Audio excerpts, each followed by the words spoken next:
حضور پہلا سوال میری بیوی کی طرف سے ہے جی، راشدہ کی طرف سے. اس نے پوچھا کہ حضور رسول اللہ صلی اللہ علیہ وسلم کو یا ایھا المزمل یا ایھا المدثر کے نام سے پکارا گیا ہے، ان دونوں میں کیا فرق ہے؟ المزمل تو اس لیے بھی کہا جاتا ہے کہ جب پہلی وحی نازل ہوئی تھی تو آپ کا سارا وجود ہل گیا تھا، اور جیسے تیز ملیریا بخار چڑھنے سے پہلے سخت سردی لگتی ہے، اسی طرح آپ کو شدید سردی لگنے لگ گئی تھی.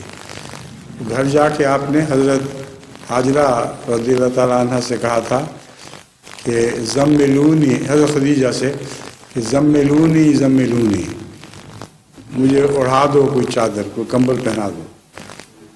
تو اس لیے ایھا المزمل کا ایک یہ بھی ترجمہ کیا جاتا ہے.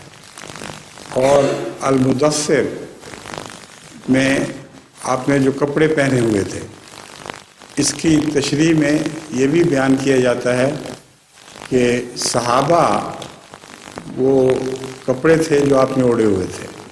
جس طرح کپڑا بدن کے قریب ہوتا ہے اور چمٹ کے اس سے برکت حاصل کرتا ہے، اس طرح صحابہ ہر حال میں حضور اکرم صلی اللہ علیہ وسلم سے چمٹے رہے اور آپ سے آپ کے کپڑوں سے برکت پائی. اسی لیے حضرت مسیح السلام کا بھی اعلان ہے، بادشاہ تیرے کپڑوں سے برکت ڈھونڈیں گے.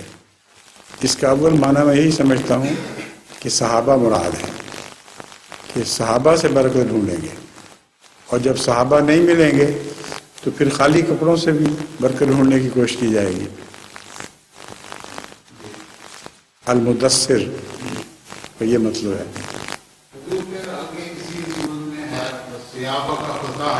ہاں، اس کا مطلب یہ ہے کہ جو آپ کے ارد گرد صحابی ہیں وہ کئی کمزوریاں لے کے آئے ہیں، ان کو پاک کرو.